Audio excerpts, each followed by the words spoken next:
So I'm gonna compound on my last video, and to be in the simulation, right? What's gonna be really cool, it's not just like what I was talking about. You go back into your to different portions of your life, and you can relive different moments, and then you can make a choice, and then the AI can make some kind of a simulation of the probability of how things would have turned out in your life, and then you can just live at that point if you really wanted to and go forward. You can live a different life in your life in the digital reality, right? So you can just you can just like you can make a change in your life, right? It's like going back into time. It's like having a time machine. You go back in your life and make this different decision, and maybe you and things are completely different. And then you can jump forward like 10 years, and then you can see how things panned out. Maybe it didn't pan out how you wanted it to pan out. For instance, let's just say like I went back to when I was a teenager, and instead of slacking and not playing high school sports, I started working hard, right? I went to the simulation and I started, you know, playing football, and I joined the football team, and I just played that, right? And then all of a sudden it's like, okay, now I jump forward to see like how I progressed. Did I work hard enough? Nope. I'll go back into the simulation. I'll start working harder, and then maybe I can live my life. I'm in college now. I'm a college football player, and I can live in that life, right? And what's cool, what's really cool, what I want to talk about is being able to bring people into your world, right? Real people in your life, real people that are in the simulation as well. You could bring them, and then they can interact with your world, and you can you can basically live your life anywhere in the time frame of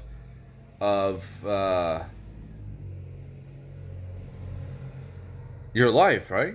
And you can jump in theirs too. You can disconnect whenever you want, like a video game, and then you can experience how things were, and there might be privacy. There might be like things that we can do where we can have firewalls where certain certain parts of your brain, certain like parts of your life, you can just go ahead and be like, it's not going to be out there where everyone can see it.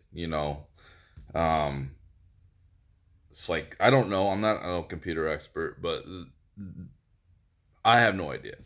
Anyway, but what people need to understand too, this is definitely what people need to understand is we're gonna have artificial intelligent friends. This is what we're gonna have. Like we're gonna be in the simulation, and you're gonna be able to just like in the simulation, you can play it like a game, like an adventure. You're gonna do whatever the heck you want to do.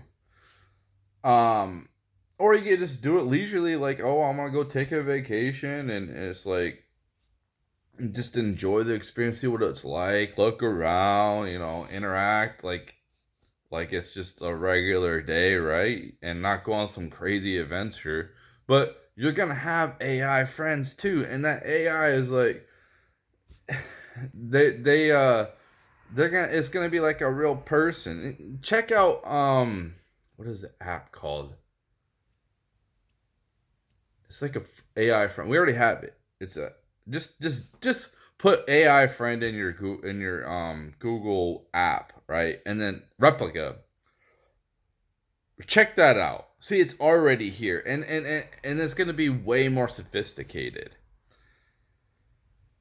You're going to have access to this AI friend or friends anytime you want, and as long as we can unplug from it, right? As long as I can shut it off. Yeah, if if I get a brain implant like Neuralink, people are scared. Oh, it's the mark of the beast. They'll be able to track me and all this. Maybe they will. I mean, I don't know. Some say that they listen to our conversations on our phone right now. As long as we can choose to be like the Amish, right? To not live in this. As long as people aren't forced to do this, I'm cool with it. I think that this technology, a lot of people are looking at it like, and that's probably how they look at a lot of technology. Like when cars came out, when people were plowing fields with their horse and all that, and you know, they probably looked at like these tractors that are coming out and like, I don't want that. A lot of people reject new technology and they think it's terrible and it's bad and like for me, and there's a lot of people, we are tired of working these monotonous jobs. Some people like it. Some people want to go to work every single day, and um they like doing the same repetitive job over and over because it gives them a purpose. But for me, my purpose, I would rather get on a good sleeping schedule. I would rather get on a good sleeping schedule, a good workout regimen, and I would like to create. I would like to have I can create so much better videos if I had and music if I had more time and energy. These jobs, these repetitive jobs, whatever it is, they take a lot of your energy. Then you just get tired, and then you spend your day off running errands and all this. You know, I'm adapting, and people will adapt, and they have adapted. So I know people are very skeptical, and they should be skeptical of the technology. And I'm skeptical of it. I'm not just gonna get the first ones. I mean, obviously, the first Neuralink will go for people with disabilities, which it should. But I think it'd be cool. You can turn on your Neuralink. Like I said, this will probably be like Neuralink 20, version 20, but you can turn your Neuralink on, and then boom, you don't need a headset, and then maybe it I probably won't ever experience this, honestly. It'll probably be like the Matrix, where as long as you can plug in and out, right? As long as you can get plugged in and out, but you turn on the Neuralink, and then you don't need any type of controller or headset. It taps into your nervous system, so you can, when you're in this world, you don't need anything. You're just boom in there, and then you can see everything. You can smell, you can touch without some kind of bodysuit. It just goes with your nerves. You can hear without anything else. And you know and especially if it could enhance my brain activity, where obviously I have a problem where I getting my thoughts and translate to my voice, which would probably just be telepathic. We might not even need to talk. Talking will be like, I think it'll be more like an old school, right? These Some of these generations probably might never ever talk. They might never have. They might lose their vocal cords altogether, or like with evolution or whatever and they might not need to talk because it's old school. Um, it, maybe it's bad. Maybe it's the mark of the beast, and it's all Satan, right? Um, Maybe it is, but we'll see. We'll see. Um, I think if it was right, if it was the mark of the beast, the Bible says 666, right?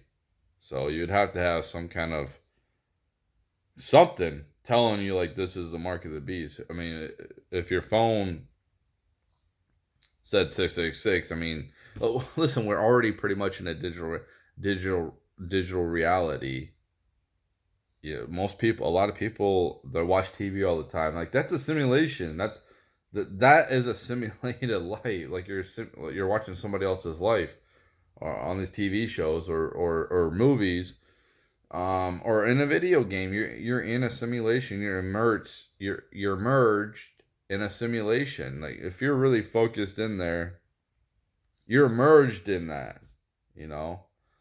Maybe not completely, but it is type of a type of simulation, and a lot of people are on their phone all the time, and they're on the internet all the time, and Snapchat or whatever. So, you know, I'm embracing it. And if there's something that shows me anything that's nefarious, I'm definitely going to reject it and rebel against it. That's just the type of person I am. I'll lead the rebellion. I'm very rebellious against authority. Um, I like authority, but it's oppressive authority. Where they just hammer down like slavery type of authority or draconian authority. I don't appreciate that type of authority. I want to be able to be free, and I know that there needs to be rules in society for it to function, especially with a mass amount of people. But um, yeah,